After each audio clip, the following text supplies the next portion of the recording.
اور باطنی طور پر حاجی یہاں طاہر ہوتا ہے اور اپنے تمام گناہوں سے خداوند متعال کے حضور عاجزی سے، تضرع سے، گریہ وزاری سے اپنی باطنی طہارت کا اہتمام کرتا ہے۔ پس عرفہ وہ مقام ہے کہ جہاں حاجی اپنی طہارت باطنی کا اہتمام کرتا ہے۔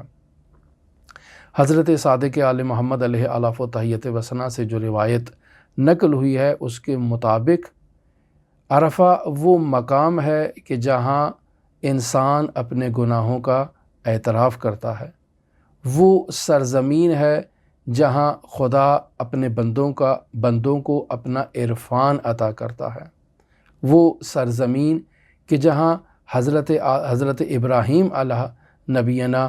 و علیہ و آلہ طاہرین انہوں نے اپنے گناہوں کا اعتراف کیا اور ان کو حکم دیا گیا کہ آپ اپنے گناہوں کا اعتراف کریں۔ اور انبیاء کے گناہ کون سے ہیں؟ انبیاء تو معصوم ہوتے ہیں، ہم اس موضوع پر تفصیلی گفتگو بیان کر چکے ہیں، آپ وہاں پر رجوع کریں۔ انبیاء کے گناہ اور ہمارے گناہوں کی نوعیت مختلف ہے، اور یہ وہ مقام ہے کہ جہاں انسانوں کے تمام گناہ بخشے جا سکتے ہیں، یعنی وہ گناہ جو عام دنوں میں جن کی بخشش کا انسان کو ہو کہ یہ بخشے نہیں جائیں گے، وہ گناہ بھی عرفہ کے دن بخشے جاتے ہیں۔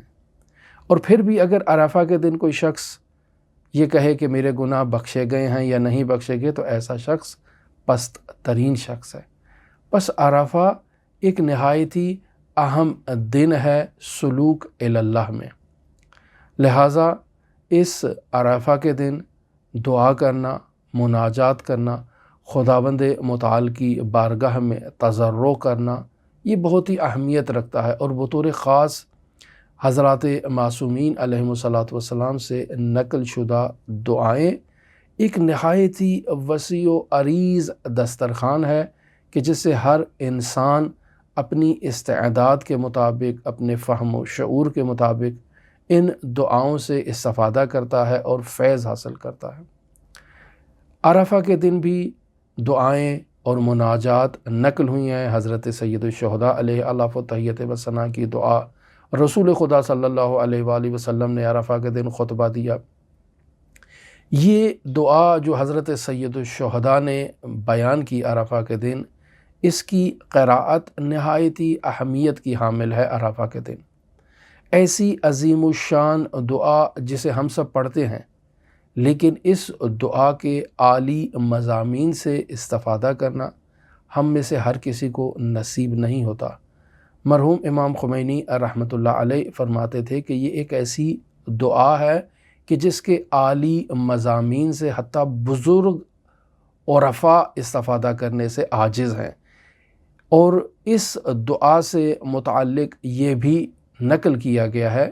کہ یہ دعا در حقیقت حضرت سید الشہداء علیہ آلاف و تحیت و ثنا نے عرفان نظری کا ایک کورس بیان کیا ہے۔ پس حضرت سید الشہداء علیہ آلاف و تحیت و ثنا کا عرفان نظری دعائے عرفہ میں بیان ہوا ہے، اور عرفان عملی سید الشہداء میدان کربلا میں اور واقعہ کربلا اور واقعہ عاشور میں آپ اسے مشاہدہ کر سکتے ہیں۔ لہٰذا ایسے دقیق مطالب اس دعائے عرفہ میں بیان ہوئے ہیں کہ جنہیں درک کرنا، جن کی کنہ تک پہنچنا بزرگ عرفاء کے لیے بھی دشوار ہے، لیکن پھر بھی اس کا ہرگز یہ مطلب نہیں کہ ہم اس دعا کو پڑھیں اور اس دعا کے نورانی اور عالی مطالب کی طرف متوجہ نہ ہوں۔ لہٰذا سلوک اللہ میں عرفہ کی ایک خاص اہمیت ہے، اس کی طرف توجہ کرنا میری اور آپ کی بھی ذمہ داری ہے۔ اس دن کچھ اعمال بیان کیے گئے ہیں، جیسے میں نے آپ کی خدمت میں اعمال بیان کیے۔ شب عرفہ اور روز عرفہ زوال سے پہلے غسل کرنا مستحب ہے۔ عرفہ کے دن حضرت امام حسین علیہ آلاف و تحیت و ثنا کی زیارت کرنا کھلے آسمان کے نیچے، یہ متواتر احادیث میں بیان ہوا ہے کہ یہ زیارت اس قدر اہمیت رکھتی ہے عرفہ کے دن کہ 1000 حج، 1000 عمرہ اور 1000 جہاد سے بھی زیادہ افضل ہے حضرت سید الشہداء علیہ آلاف و تحیت و ثنا کی زیارت کرنا۔ اب آپ خود اندازہ لگائیں ایک حج کو انجام دینے کے لیے حاجی کو کتنی زحمتیں اٹھانی پڑتی ہیں، کتنی تکالیف اٹھانی پڑتی ہیں، اور پھر ایسے ہزار حج ایک زیارت کے زیادہ افضل ہے اس سے، یا عمرہ جس کے لیے کتنی زحمت اٹھانا پڑتی ہے، ہزار عمرے جمع ہوں، ہزار حج جمع ہوں، اور ہزار جہاد کے جس میں انسان غازی بھی ہو سکتا ہے، انسان شہید بھی ہو سکتا ہے، ہزار ایسے جہاد، ہزار ایسے حج، ہزار ایسے عمرہ جمع ہو جائیں تو پھر بھی حضرت سید الشہداء علیہ آلاف و تحیت و ثنا کی عرفہ کے دن زیارت جو ایک زائر انجام دیتا ہے، اس کا ثواب اس تمام اعمال سے افضل ہے۔ لہٰذا اس زیارت سے غفلت نہیں ہونی چاہیے۔ اور وہ حاجی جس نے اپنا واجب حج انجام دے دیا ہے، وہ حاجی اگر عرفہ کے دن تحت قبہ حضرت سید الشہداء علیہ آلاف و تحیت و ثنا پہنچ جائے اور وہاں مناجات کرے، دعائیں کرے، توسل کرے، تو اس کا ثواب وقوف عرفہ سے کم نہیں ہے کہ وہ حاجی جو 9 ذی الحج کو عرفہ کے مقام پر قیام کرتا ہے، اس کا جو ثواب ہے یہی ثواب حضرت سید الشہداء کے قبے کے نیچے اس حاجی کے لیے کہ جو اپنا واجب حج انجام دے چکا ہے۔ یہ اس کے علاوہ آپ اعمال عرفہ میں دیکھیں کہ نماز عصر سے پہلے کھلے آسمان کے نیچے 2 رکعت نماز جو ہے وہ ادا کی جائے،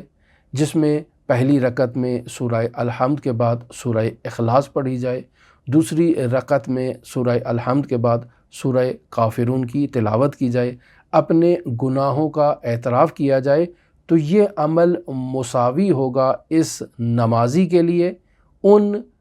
حاجیوں کے عرفات میں قیام کے ساتھ کہ جو عرفہ میں اس جگہ پر موجود ہیں، وہ وہاں اپنا عمل انجام دے رہے ہیں، یہ اپنے گھر کی چھت پر یا کھلے آسمان کے نیچے جہاں کہیں بھی انجام دے رہا ہے، اس کا ثواب وہ ہوگا۔ بعض لوگ سوال کرتے ہیں کہ ہمارے گھر اپارٹمنٹ ہیں، ہم کھلے آسمان کے نیچے نہیں پڑھ سکتے، تو جہاں آپ کے لیے ممکن ہو آپ پڑھیں، لیکن اس عمل میں بیان یہ ہوا ہے کہ کھلے آسمان کے نیچے آپ کے لیے مقدور نہیں ہے، لیکن آپ اس عمل کو پھر بھی ترک نہ کریں اور اپنی گناہوں کی بخشش کا تقاضا کریں، یہ بہت ضروری ہے عرفان عرفہ میں۔ لہٰذا عرفہ کے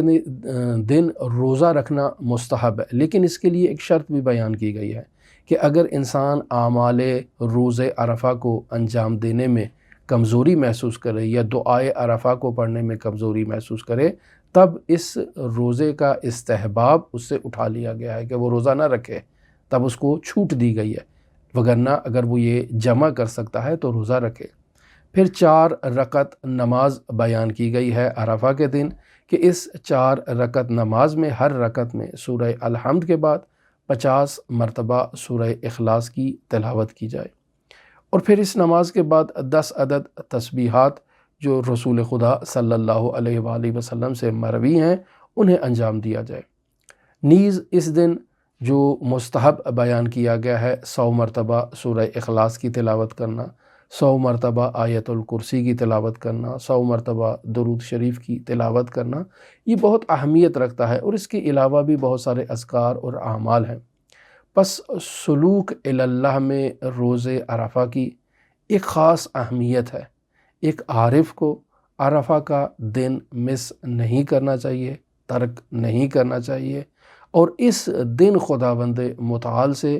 عرفان حقیقی کا مطالبہ کرنا چاہیے، اپنے گناہوں سے بخشش کا تقاضا کرنا چاہیے، اور لقاء اللہ کے لیے خداوند متعال سے آج کے دن جو بھی طلب کیا جائے خداوند متعال اسے عطا کرے گا۔ لہٰذا آپ تمام مؤمنین سے یہ درخواست ہے کہ مجھ حقیر گناہگار کے لیے آپ لوگ دعا کریں، حضرت صاحب العصر والزمان کے ظہور کے لیے، ان کے ظہور میں تعجیل کے لیے، ان کی صحت و سلامتی کے لیے دعا کریں،